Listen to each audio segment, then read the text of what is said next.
نیت کو دیکھتا ہے. کس کو دیکھتا ہے میرے بھائیوں؟ بولتے رہو، میرے ساتھ مذاکرہ کرتے ہو. کس کو دیکھتا ہے؟ نیت. کوئی بھی آپ کام کر رہے ہیں، کیوں کر رہے ہیں؟ ایک آدمی اپنے بچوں کے لیے زمینداری کرتا ہے، وہ دنیا داری کرتا ہے کہ دینداری کرتا ہے؟ کیا کرتا ہے؟ اگر آپ کہتے ہیں کہ دنیا داری کرتا ہے تو میں کہتا ہوں نہیں، نیت پہ دار و مدار ہے.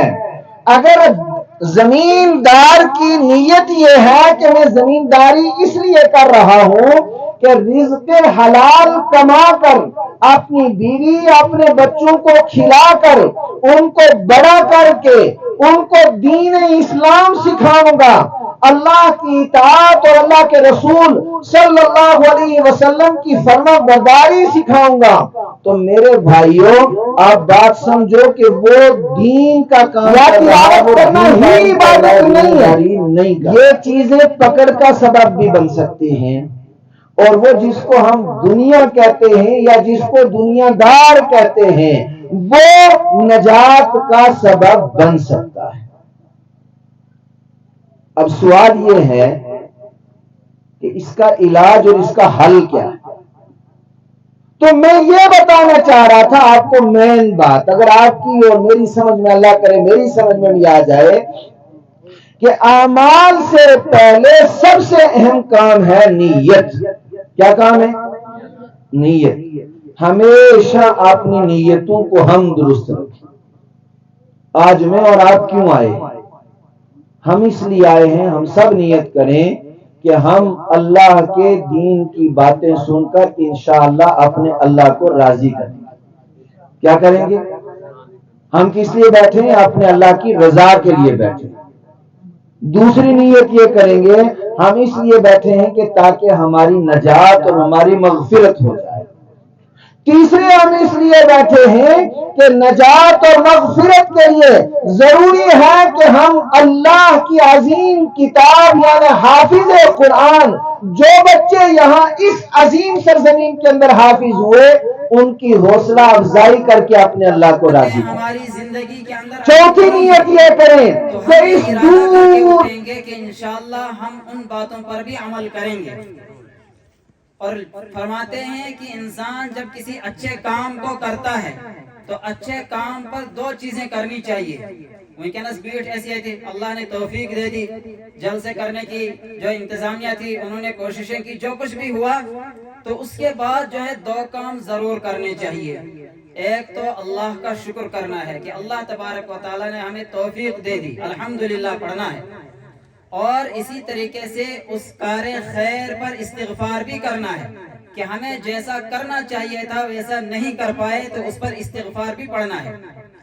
بہرحال میں نے قرآن کریم کی ایک آیت تلاوت کی، وَذَرُوا ظَاهِرَ الْإِثْمِ وَبَاطِنَ، کہ ظاہری گناہوں کو بھی چھوڑو اور باطنی گناہوں کو بھی چھوڑو.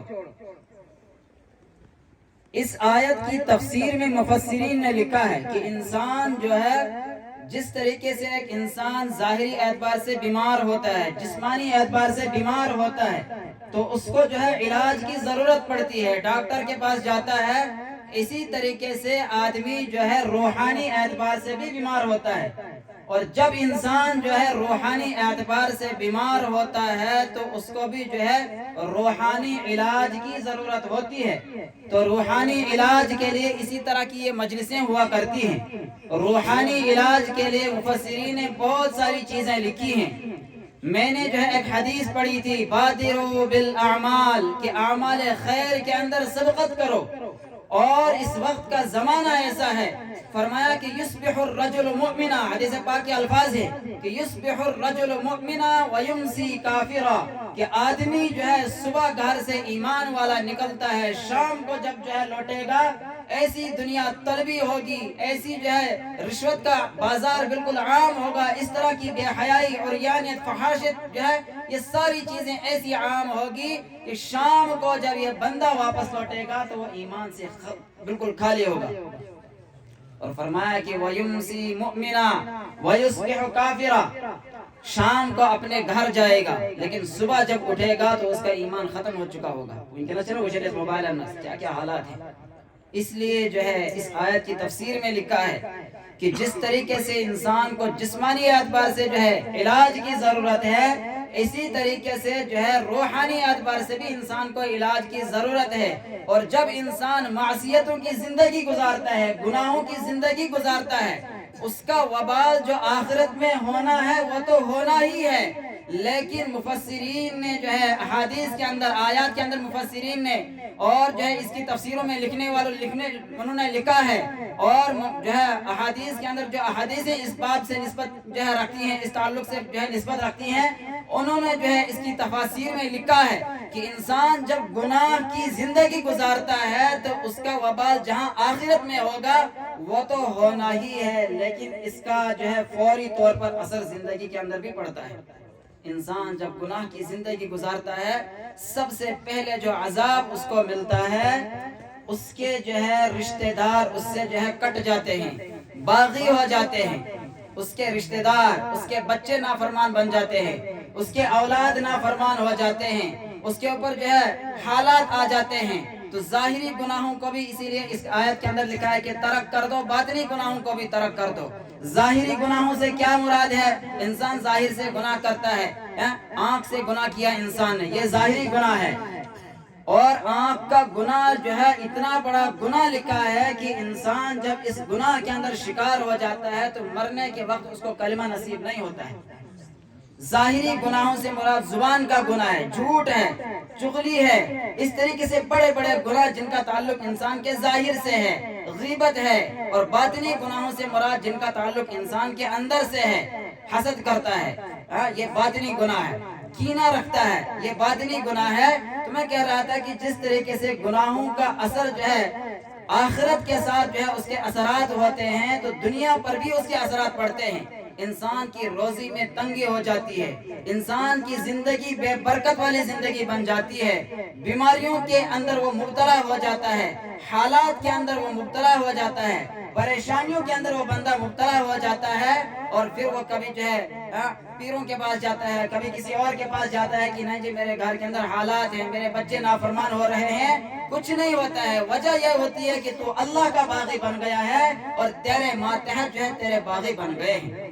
اس لیے آج ہم ایک ارادہ لے کر جو ہے یہاں سے ایک ارادہ لے کر اٹھیں گے کہ ہم جو ہے ایک تو گناہوں کو ترک کریں گے۔ اعمال کرنا بہت آسان کام ہے، میں نماز پڑھ رہا ہوں، میں روزہ رکھ رہا ہوں، میں عبادات کر رہا ہوں، یہ آسان کام ہے۔ اصل چیز ہے گناہوں سے اپنے آپ کو بچانا۔ اس لیے جو ہے وقت کم ہے۔ بسم اللہ الرحمن الرحیم، ایاک نعبد و ایاک نستعین، اہدنا الصراط المستقیم، صراط الذین انعمت علیہم غیر المغضوب علیہم ولا الضالین، آمین۔ علماء کرام، بزرگان دین، آپ سبھی ساتھی، ہمارے یہاں مہمان خصوصی جناب حضرت محمد عبداللہ صاحب دامت برکات ہو، ان سے تشریف فرما ہے، جن کا آپ نے واضح بیان سنا۔ ان کے ساتھ ساتھ بشیر احمد صاحب شاہی، جن درسگاہوں کے ہڈی ہیں، جو دیکھ بھال کرتے ہیں پوری ریاست میں، ان کا بھی بیان سنا۔ باقی سبھی ہمارے علماء کرام، بزرگان دین، اور خاص کر کے گجرات سے ہمیں ساتھی آئے ہیں، ان کا بھی کلام سنا۔